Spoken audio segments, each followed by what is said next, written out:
Hello viewers, today once again I have brought the solution of chapter 3 of class 6 science of DAV. The chapter is nature of matter. So students, I think this solution will help you a lot, and so let us begin. तो इस chapter का जो सबसे पहला question है, fill up the blanks, उसका first question जो है वो है the process of grouping objects with similar properties. The answer is classification. Grouping जब हम करते हैं एक प्रॉपर्टी वाले मटेरियल को, तो उसको क्लासिफिकेशन कहते हैं, उस ग्रुपिंग को. सेकेंड क्वेश्चन है, second question is anything that occupies dash and has dash, that is space and mass. First fill up में space, second में mass. Third question है in the dash states of matter the constituent particles have very little hold on another, so that is gaseous. In gaseous state of matter, क्योंकि gaseous state में molecules एक दूसरे से काफ़ी दूर दूर होते हैं और मॉलिक्यूल्स के बीच गैप बहुत ज़्यादा होता है और एक मॉलिक्यूल के दूसरे मॉलिक्यूल के ऊपर अट्रैक्शन पावर बहुत कम होता है. Fourth question, light does not pass through a blackboard as it is an dash object, so it is an opaque object. Blackboard एक opaque object है, इससे लाइट ट्रैवल नहीं करती. The fifth one, smell of a perfume reaches us by the process of dash. कौन सी process से हमें किसी भी गंध को, कोई भी परफ्यूम मिलती है? That is diffusion. हम अगर घर के एक कोने में कोई परफ्यूम की बॉटल खोलते हैं तो दूसरे कॉर्नर पे हमें गंध तुरंत मिल जाती है. It is the process of diffusion by which the smell is transferred. Then second part, that is match the following. No, true and false. True and false statement. First statement है air is a man made material, तो that is false. We know air is a natural material. A thin polythene sheet is transparent. Thin polythene sheet is transparent, that is true. Third, pebbles float on water. Pebble मतलब छोटे छोटे पत्थर, तो ये पानी पे float नहीं करता, so this is false statement. ये पानी में डूब जाता है. Then next, diffusion is the mixture of particles of two materials on their own. तो डिफ्यूजन का मतलब है mixing of two particles, so this is true. Fifth one, oxygen gas is slightly soluble in water. This is again, oxygen gas is slightly soluble in water. This I think should be true. No, this statement is true. Make it true. Oxygen soluble है, इसीलिए water में oxygen हमें मिलती है. Oxygen और water hydrogen दोनों soluble है, so this is true. Okay. Then third part, that is MCQ. First question है द स्टेट और states of matter that have both fixed shape and a definite volume. It is solid. Solid का definite volume और definite shape होता है, तो पहला का answer होगा सॉलिड। सेकंड क्वेश्चन है, your book is made up of matter because it, option second जो है, occupies space and has some mass.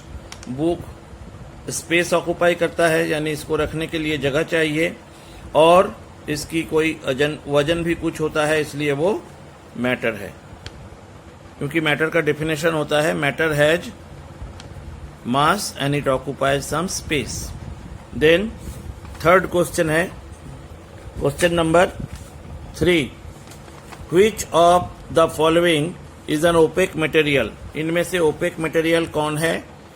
Option है a piece of wood, plain thin sheet of paper, pure water, water in a clear glass. So of course a piece of wood is the correct answer. ये एक opaque material है, बाकी सारा transparent है। Fourth, in which of the following cases would diffusion be the fastest. इनमें में diffusion सबसे fast किसमें होगा?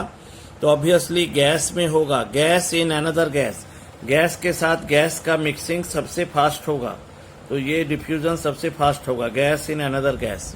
Fifth, which of the following is insoluble in water. इनमें से पानी में इनसॉल्युबल यानी नहीं घुलेगा कौन? Mustard oil, that is the correct answer. बाकी सारा इसमें पानी में घुल जाएगा। Now we are coming to short answer question, part D. First है, डिफाइन द फॉलोइंग। पहला नेचुरल मटेरियल, दूसरा ट्रांसपेरेंट मटेरियल। तो नेचुरल मटेरियल हम किसे कहते हैं? Natural materials are the materials which are found naturally. जो नेचर में नेचुरली मिलता है, अपने आप जो बनती हैं, उसे हम नेचुरल मटेरियल कहते हैं। Transparent material are the materials through which light can pass completely. जिससे लाइट पूरी तरह से पार हो सके, उसे हम ट्रांसपेरेंट मटेरियल कहते हैं। Then second question, name any 3 materials that are transparent and opaque in nature. 3 transparent 3 opaque material का नाम लिखना है। ट्रांसपेरेंट में हमने लिखा glass sheet, clear water, thin polythene sheet. इसके अलावा और भी होते हैं, तुम दूसरा नाम भी लिख सकते हो। ओपेक में हमने लिखा है a piece of wood, a book, black board. इसके अलावा भी बहुत सारे ओपेक मटेरियल है, you can write other names also. Then next question है, third question, which state of matter, number 1 can, number 2 cannot easily change its shape and volume and why. कौन अपना shape और वॉल्यूम इजीली चेंज कर सकता है, कौन नहीं कर सकता है, और क्यों नहीं कर सकता है? तो गैसियस स्टेट, जो गैसियस स्टेट होता है मैटर का, gaseous state of matter can easily change its shape and volume. क्यों कर सकता है easily? Because gaseous molecules are far away from each other. एक दूसरे से दूर होते हैं, तो इजीली वो शेप को अपना चेंज कर सकते हैं, वॉल्यूम भी चेंज कर सकते हैं। जैसे कंटेनर में रखेंगे गैस, उसी में अपना जगह ले लेगी। नेक्स्ट, व्हाई डू मटेरियल्स, अच्छा नेक्स्ट, ये तो 1 का हो गया, 3 का 1, 3 का 2 है, किसका हम आसानी से वॉल्यूम और शेप चेंज नहीं कर सकते? तो that is solid. Solid states of matter can not change its shape and volume because the molecules of solid in solid are tightly packed. Solid में क्या होता है? मॉलिक्यूल्स एक दूसरे के साथ बिल्कुल सटे होते हैं, टाइटली पैक्ड होते हैं, इसके अंदर जगह ही नहीं होती है, इसलिए ना तो हम इसके शेप को चेंज कर सकते हैं, ना ही वॉल्यूम को। Then fourth question, why do materials diffuse into each other. Material diffuse क्यों होते हैं? Materials diffuse due to free movement of particles of the material. Material के जो पार्टिकल्स हैं उसके फ्री मूवमेंट के कारण फ्रीली वो मूव करता है, इसीलिए डिफ्यूजन होते हैं, इसीलिए वो मिक्स होते हैं दूसरे के साथ। Fifth, define the term solubility, how does it change on increasing the temperature of water. Solubility क्या है और पानी का टेम्परेचर बढ़ने पे सॉल्युबिलिटी में क्या चेंज होता है। तो solubility of a substance is the maximum amount of substance which can be dissolved in a given volume of liquid। जैसे मान लेते हैं हमने 1 लीटर लिक्विड लिया, तो 1 लीटर लिक्विड में अगर हम चीनी को डिजॉल्व करना चाहते हैं तो जितना चीनी उसमें मैक्सिमम घुल सकती है वो उतना ग्राम चीनी का सॉल्युबिलिटी कहलाएगा। ठीक है। The solubility of the substance increases with increase in temperature of water. अगर पानी का टेम्परेचर हम बढ़ा दें तो सॉल्युबिलिटी भी बढ़ जाती है। जितनी शुगर पहले घुल रही थी उससे ज़्यादा शुगर हम घुला सकते हैं अगर हम पानी को गर्म कर दें। Sixth question, name 3 materials that are soluble and insoluble in water. पानी में घुलती है ऐसी 3 सब्सटेंस का नाम, पानी में नहीं घुलती है ऐसे 3 सब्सटेंस का नाम। तो सॉल्युबल कौन कौन है? Salt, sugar, copper sulphate. You can write other names also. और भी बहुत सारे मटेरियल है जो पानी में घुल जाती है। इनसॉल्युबल कौन कौन है? मस्टर्ड ऑयल, सरसों का तेल, केरोसिन ऑयल, चॉक पाउडर। इसके अलावा भी बहुत सारे मटेरियल्स हैं जो पानी में इनसॉल्युबल है। You can write their names also. Then we come to part E, that is long type answer। okay, जिसका पहला क्वेश्चन है why do solids have a fixed shape and a definite volume। तो इसका answer है the particles of solid are closely packed and they do not move। इतने closely वो packed है कि वो मूव नहीं कर सकता, इसलिए सॉलिड का शेप भी फिक्स्ड होता है और वॉल्यूम भी फिक्स्ड होती है। सेकेंड क्वेश्चन है briefly describe an activity to show that pure water is a transparent liquid. Pure water transparent है, इसको हम कैसे प्रूफ करेंगे? वी टेक वाटर, एक एक्टिविटी हम करेंगे। We take water in a glass and put a coin at the bottom of the glass. एक glass में पानी ले लेंगे और उसमें एक 1 रुपये का कॉइन डाल देंगे, तो कॉइन जाकर ग्लास के नीचे बैठ जाएगी। Now we can see the coin. अब हम बाहर से कॉइन को देख सकते हैं, इसका मतलब पानी के थ्रू लाइट पार हो रही है, इसलिए हमें कॉइन दिख रही है। इसका मतलब पानी जो है वो ट्रांसपेरेंट है। It means light can pass through water, hence it is transparent. Understand? पानी ट्रांसपेरेंट है तभी हम कॉइन को देख पा रहे हैं। अगर ट्रांसपेरेंट नहीं होता तो कॉइन उसके अंदर जाने पर हम उसे नहीं देख सकते। Question number 3, describe an activity to show that solid can diffuse slowly in liquid. Solid liquid में घुलती है धीरे धीरे, उसको हम कैसे दिखाएंगे? फिर से एक एक्टिविटी हम करेंगे। We take water in a glass, एक ग्लास में पानी ले लेंगे, and few pieces of crystals of potassium permanganate. Potassium permanganate एक सॉल्ट है जो पर्पल बैगनी कलर का होता है।